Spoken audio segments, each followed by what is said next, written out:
Hello, this is Nintendo 14, playthrough on Mega Man X, Part 1. Now, quick things off, this won't be, because of Donkey Kong 64 and the upcoming Mario Kart 8, this playthrough might not be on the most priority. It might be like the last priority in my channel right now. Because of all these playthroughs I'm going to be doing, you might even see like just one video per week, or maybe just like one video every 2 weeks. Anyways, I got my controls all set. Right now, all this stuff happening on screen. I am doing this post-commentary, by the way, because I figured this game is going to require a lot of concentration, and this game would be really difficult to actually commentate live, so that's why I'm just going with that. As for the controls, as you saw right there, I set the controls so that way it's set to the shoot button. That's set to actually the R button. I am playing this game on the Wii U Virtual Console, so the buttons may not be in the right position. That's why I just adjusted the buttons in the Virtual Console menu by holding, if you have a default to that, it's like ZR on either controller, like the classic controller or the gamepad. So just a quick note there. I also like to have the dash, or not the dash, but we'll get into that for a bit, but the B button I also like to have as a jump, but as for that dash I have that as the Y button, but we'll actually get into that a bit. So here's your intro stage. Nothing really too difficult. It's actually pretty easy, but get into a lot of mechanics here. Fall into this little pit here. We can slowly descend from that wall by just jumping off it, and we'll slide that back down. That way you can actually figure out how to wall jump, and you can actually use this ability that you just taught yourself, by the way. Go from, Egraptor from his sequelitis. I mean, really did a good job on that video explaining how this game, and I believe all the other Mega Man games, they don't really just bluntly tell you how to play the game. They usually set out their level designs so that way you figure out how to play the game yourself, which I say is really fun. And this game and the entire Mega Man series, such a blast. But the Capcom, as we all know, they really don't want to make any more games apparently, because they're just like that with their fans. But I'm pretty sure Mega Man will see some future, thanks to the release of Super Smash Bros., which is, at this point right now, the Mega Man franchise is now the third franchise that I've gotten into thanks to Super Smash Bros. The first one was Star Fox, and then the second one being Pikmin. I really got into the Mega Man series because of Super Smash Bros. And ever since the reveal trailer for the original Mega Man, or not Mega Man X, they're completely different characters, by the way. Ever since the announcement of the first Mega Man game, ever since the announcement for Mega Man, I've just been completely hooked on Mega Man X. I bought this game about three months ago. I've gotten quite a bit of knowledge in those 3 years or 3 month span, so I think I'm alright for this. As you can see on the side of the bars, this is like a 4:3 video settings. If I stretch the video out into widescreen, it wouldn't look as great, as you could probably see from Donkey Kong 64. I mean, that game was recommended in, I'd say that game should be running in just 4:3, so that's why. Yeah, I do have it in widescreen, but it's not always in the greatest quality. Anyways, we're approaching into this opening stage here, which has like some of the most awesome music. I'd say most of the Mega Man music is just really on par with, say, like Sonic or Mario Kart 8, or actually all the Mario Kart games just have really good music. So we got those Hornet boss, and now we're getting to the end boss here for the opening stage. Meet Vile. He likes to run these mech suits, or like these body things, and really interesting boss here.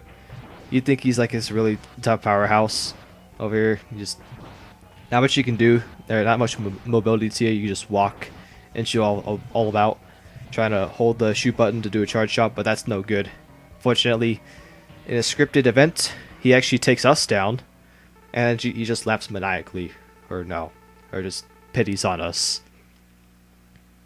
He defeat us. We're so screwed.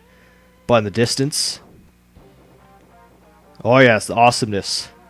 The one and only, the guy in the ponytail, the long hair, really badass. But all right, introducing Zero. This is, I guess, like his ex's mentor or whatever. I don't know, but just like the top-notch Reploid that is here to try and restore peace in this futuristic world in the 22nd century that didn't give it an exact name or an exact year, but judging by the like either the original or like the opening title screen, it did actually show an actual year instead of just using X's.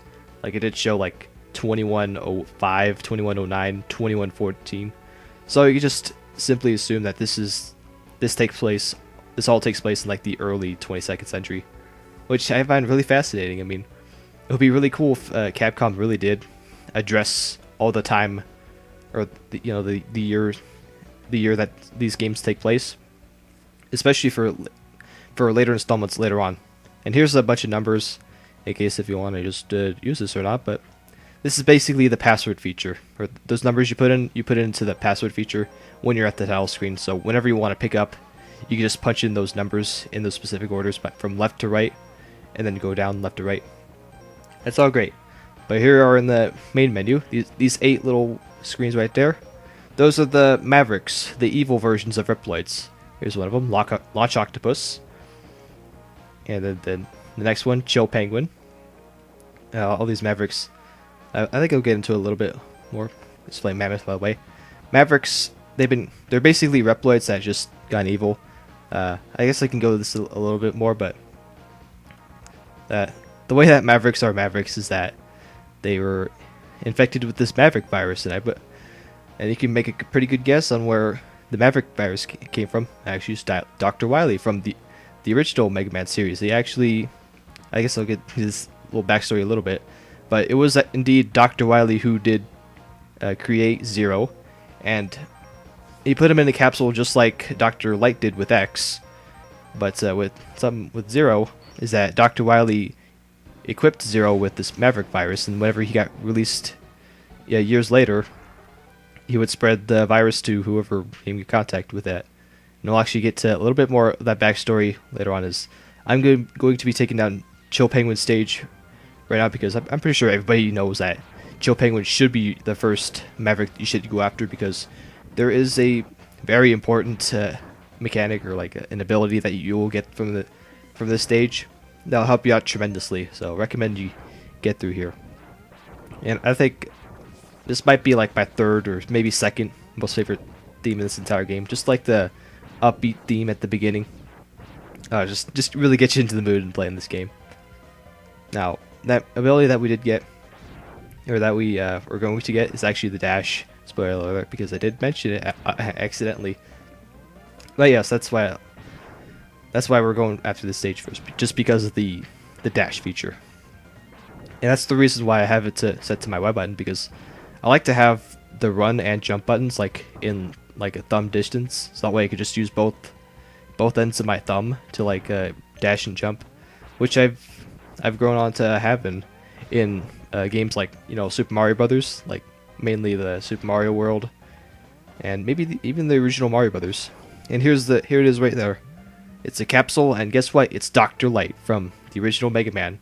He has been deceased. This takes place years after his time, so I guess instead, in his last breathing years, he just decided to, just make holograms, or just make like some sort of artificial consciousness for himself. And now he's in these capsules here to guide Mega Man X. Unfortunately, I guess I'll also touch on this a bit.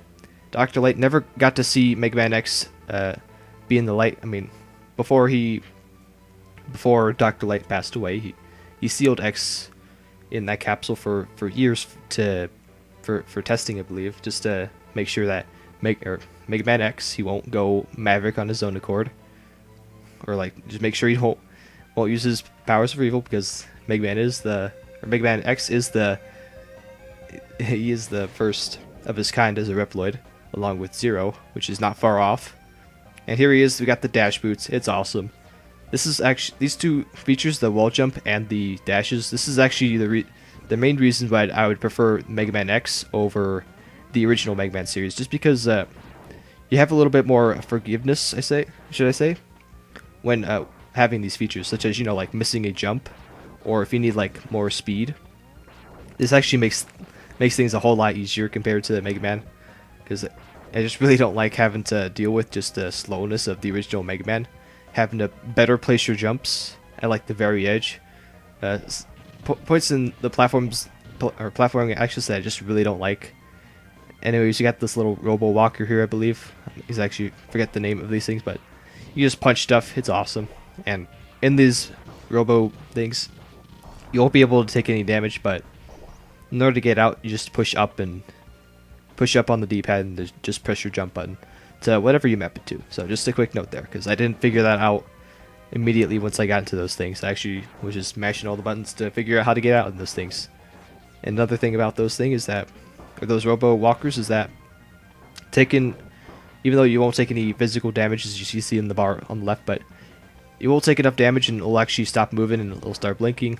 I believe, assuming that it's gonna self-destruct after taking enough hits. So just make sure you get out of that, because I don't know if you take damage or just lose all of your health, like in Titanfall, where the Titan's gonna go down, and then if you're still in it, you just die, or you just hit the eject button. But never played Titanfall. Doubt I will ever will, because I don't have an Xbox One, and I really wish I would get to Xbox One, because Aaron, my old friend Aaron, years ago, I promised him that I would get an Xbox One, but sadly that didn't work out. So here we are. We're at the showers, but anyways, we're in the boss of the stage, Chill Penguin. Surprisingly, he's actually not that bad. His weakness is, in case if you actually do, there's a fire weapon that you'll get later on. If you actually get that before you face Chill Penguin, then he'll actually go down a lot quicker than we are right now. But just during his attacks, just make sure you get a charge shot, and also make sure you don't get hit, because you do start out with quite low health bar. So only a couple of hits and you'll already be dead.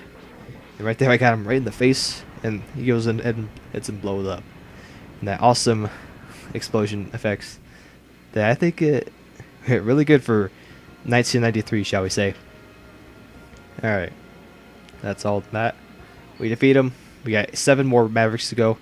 I think this is how we're going to do in the one part, according to the commentary. But by defeating a Maverick, you get a new ability. Really stays true to the original Mega Man games. But you get the Shotgun Ice. This one, really special. Here's passwords that actually I'll be using when I start part 2. Shotgun Ice, if it hits a wall, it'll actually multiply in like 4 or 5 pieces. Really useful. So that's going to be it for this part. To next time for part 2, which is either going to be next Monday or the Monday after that. And in that part, we're going to be going after Spark Mandrill with our Shotgun Ice, which is his weakness actually. So that's why we're going to be taking him down next. So till then, see you guys later.